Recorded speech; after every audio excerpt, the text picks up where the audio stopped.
పద్దెనిమిది పడిమెట్ల పైకెక్కి గుడికేగు భక్తులకు ఎదురొచ్చే బంగారు స్వామి. ఇరుముడులు స్పృశించి శుభమును దీవించి జన బృందముల చేరే జగమేలు స్వామి.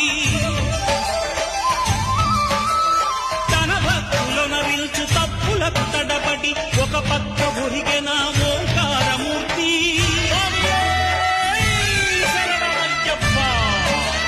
స్వాములందరూ తనకు సాయము కాగా ధీమంతుడై లేచే ఆ కన్య స్వామి.